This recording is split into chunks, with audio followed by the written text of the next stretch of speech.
बिस्मिल्लाहिर्रहमानिर्रहीम। अस्सलाम वालेकुम व्यूअर्स। बैड कोलेस्ट्रॉल के पीछे रीज़न क्या है? बैड कोलेस्ट्रॉल की ज़्यादती क्यों होती है हमारी बॉडी में?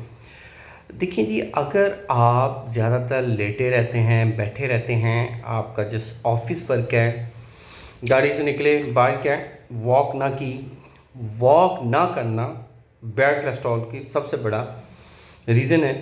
सेकंड, आपका ब्लड को पतला करने वाली चीज़ों का इस्तेमाल ना करना। थर्ड, आपका ऐसी ग़िज़ा का इस्तेमाल करना जो देर हज़म हो या गोश्त का इस्तेमाल ज़्यादा करना बैड कोलेस्ट्रॉल का सबब बनता है। बैड कोलेस्ट्रॉल है, इसको हम गुड कोलेस्ट्रॉल में कैसे कन्वर्ट करेंगे? गुड कोलेस्ट्रॉल जब हमारी बॉडी में ज़्यादा हो जाता है तो बैड कोलेस्ट्रॉल ऑटोमेटिकली कम हो जाता है।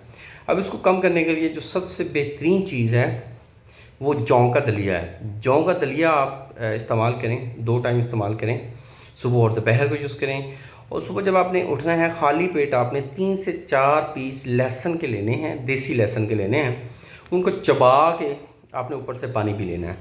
उससे क्या होगा, वो एंटीऑक्सीडेंट है। उससे क्या होगा, हमारे जो ब्लड के क्लाउड्स हैं वो टूटेंगे, ब्लड का गाढ़ापन ख़त्म होगा। इससे ये है कि जो लिबिडो है वो भी बूस्ट होगी, बैड कोलेस्ट्रॉल की छुट्टी होगी। क्योंकि जो क्लाउड्स बने होते हैं ब्लड के, जब ब्लड के क्लाउड्स टूटेंगे तो ऑटोमेटिकली बैड कोलेस्ट्रॉल का ख़ात्मा हो जाएगा। ये वाला बेहतरीन है, बेज़रर है, ठीक है, इसका कोई नुकसान नहीं है। इसको इस्तेमाल करें और इसके साथ वॉक लाजमी करें, कम से कम 30 मिनट्स की वॉक लाजमी करें। और अपनी बॉडी में फ़ैट ना ले दें।